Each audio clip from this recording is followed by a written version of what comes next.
le thème d'un temps pour notre couple aujourd'hui sera la dépendance affective dans le couple. C'est déjà la deuxième vidéo. Je parlerai du sauveur, de la victime et du bourreau. Je vous laisse écouter, puis vous pourrez prendre le temps d'échanger entre vous. Donc, je vais réaliser toujours une longue série de vidéos sur cette thématique vraiment, car il me semble important de la développer avec précision. Dans cette deuxième vidéo, nous allons voir que les personnes trop dépendantes affectivement se donnent bien souvent la responsabilité du bonheur de l'autre. Ainsi, elles cherchent à faire pour l'autre ce qui les rendrait heureuses elles-mêmes, ce qu'en réalité, elles attendent de lui. Donc, je vais parler du triangle de Karpman, la grille de lecture des comportements humains, car elle formalise bon nombre de jeux psychologiques très nuisibles à la vie relationnelle et affective. Donc, les trois rôles décrits dans ce triangle ont tous pour mission d'obtenir des marques de reconnaissance qui donnent le sentiment d'exister. Donc, on va voir quand le dépendant affectif prend l'un de ces trois rôles. On commence par quand le dépendant affectif est un sauveur. Quel que soit le type de problème d'une personne, le sauveur se l'approprie et rien n'est alors plus important pour lui que d'y trouver une solution. À quoi reconnaît-on un sauveur? Il existe plusieurs critères. Il suffit d'en remplir au moins 3 parmi les suivants pour en mériter le qualificatif. Donc le sauveur ne répond pas à une demande d'aide directe. Il se contraint à aider l'autre. Il fait plus de 40% de la tâche. Il n'est pas toujours compétent. Il ne sait pas refuser. Il fait quelque chose à la place de l'autre. Il en fait toujours un peu plus. Il se sent toujours plus compétent. Il se sent toujours indispensable. Il a constamment besoin de sauver. Il a besoin de croire que l'autre est impuissant. Ce n'est qu'en aidant l'autre qu'il a une bonne opinion de lui-même. Il impose son aide. Il se permet de penser, de parler à la place de l'autre. Il prend des initiatives. Il ne tient pas compte de ses propres besoins. Seuls ceux des autres sont pris en compte. C'est un expert dans le domaine de l'assistanat. L'objectif du sauveur est évidemment de recevoir de la reconnaissance, de la gratitude, de l'amour bien souvent, ou de l'amitié, de l'admiration parfois aussi. Certains parents peuvent se révéler de véritables caricatures de sauveurs très intrusifs. Donc quand deux sauveurs vivent en couple, chacun se sacrifie pour l'autre, et en toute logique, chacun en veut terriblement à l'autre, chacun se sentant la victime de l'autre. Ils se reprochent de s'être trop oubliés, d'avoir laissé de côté leurs propres besoins et désirs. Ils adoptent du coup successivement les trois rôles. Il convient bien sûr que la victime reste bien dans son rôle afin que le sauveur puisse bien conserver son pouvoir sur elle, car elle ne doit en aucun cas montrer qu'elle peut devenir autonome. Elle doit constamment ou presque avoir besoin de l'aide du sauveur. L'évolution de la victime ne fait pas vraiment partie des projets du sauveur, qui devrait alors se tourner vers des personnes encore plus faibles et impuissantes. On va voir maintenant quand le dépendant affectif est une victime. Lorsque son aide est refusée ou mal interprétée, le sauveur se sent rejeté. Vexé, il se lamente sur l'ingratitude de la victime qui n'a pas su l'apprécier à sa juste valeur. À quoi reconnaît-on une victime? Les litanies des victimes ponctuent leur discours de plainte et de réclamation vindicative, sans oublier que la victime ne formule pas toujours ses demandes de façon directe ou peut le faire avec une certaine agressivité. Ce que la victime ne comprend pas, c'est qu'elle s'est elle-même mise dans la situation qu'elle déplore. Elle l'a provoquée. Lorsque le sauveur devient victime, il se sent véritablement humilié alors qu'il ne s'est pas un instant demandé si ce qu'il faisait était adapté ou si ses conseils étaient judicieux. Un sauveur souffre terriblement lorsqu'il ne peut pas sauver une victime, lorsque son aide est déniée, rejetée, critiquée. Il devient alors la véritable victime. En l'occurrence, c'est bien ainsi qu'il se perçoit. Le sauveur peut s'identifier à un martyr. Ne sacrifie-t-il pas son temps, son énergie, sa créativité aux autres? Alors, un couple de victimes, c'est une relation difficile.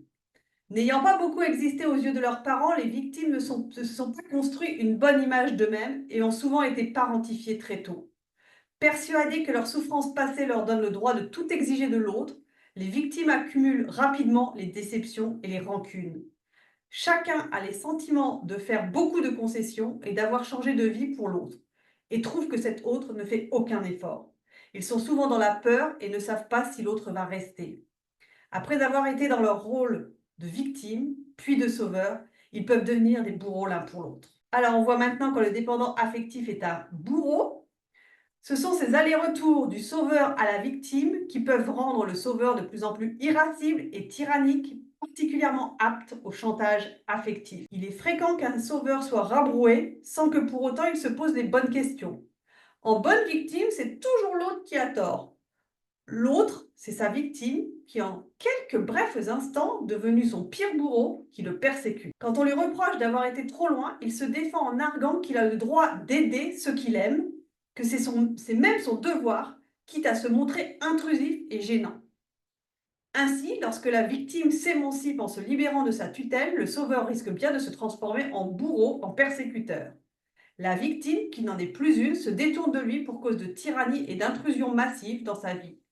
Alors, devant cette notoire ingratitude, le sauveur, devenu victime, va prendre le rôle du bourreau. À quoi reconnaît-on un bourreau? Il sait ce qui vous convient, ce qui est bon pour vous.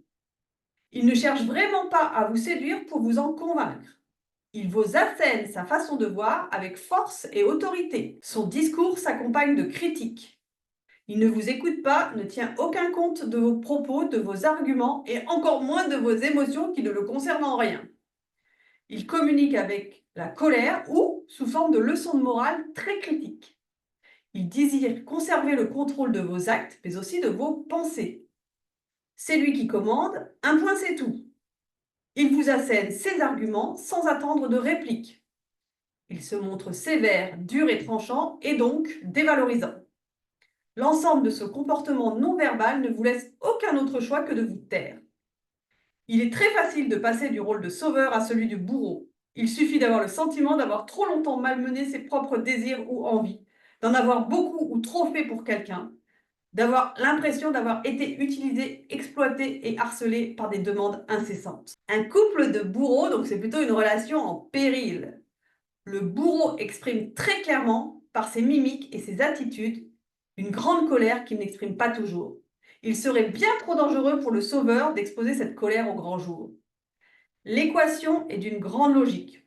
Le fait de sauver une victime finit toujours par déclencher de la colère, car le sauveur finit par se lasser de se dévouer alors qu'il n'en a pas toujours envie, tandis que la victime se lasse d'être considérée comme une sorte d'infirme. Le sauveur finit par devenir son persécuteur, qu'à son tour, elle va persécuter, le transformant en victime. Et la boucle du jeu psychologique est bouclée. Le bénéfice étant de dévaloriser l'autre ou de se sentir soi-même dévalorisé. Un sauveur qui a le sentiment d'avoir perdu le contrôle sur sa victime se sent inutile, limité, peut-être incompétent, imparfait forcément, rejeté, et il rouvre la détestation de soi qui l'avait amené à ce type de comportement, la prise en charge du bonheur de l'autre. Or, cette détestation de soi est la voie royale par où s'engouffre la dépression. Il est possible aussi de retourner à la case départ. Cherchez vite une pauvre victime à sauver qui, elle, saura apprécier ce que l'on fait pour elle. C'est les schémas le plus fréquents. Il permet de continuer à compenser les carences affectives de l'enfant intérieur de ces personnes dont l'immaturité affective est si manifeste. Nous aborderons donc l'immaturité affective dans la prochaine vidéo sur cette thématique. Pour travailler ce thème, je me suis fortement inspirée du livre Vaincre la dépendance affective pour ne plus vivre uniquement par le regard des autres de Sylvie Tenenbaum. Voilà, pour ma partie, c'est fini. À vous maintenant d'échanger, de prendre le temps de commenter ce que vous avez entendu en donnant à tour de rôle votre point de vue et en écoutant celui de l'autre. Si vous avez des questions, n'hésitez pas à les poser sous la vidéo. J'essaierai d'y répondre soit dans les commentaires, soit par une autre vidéo.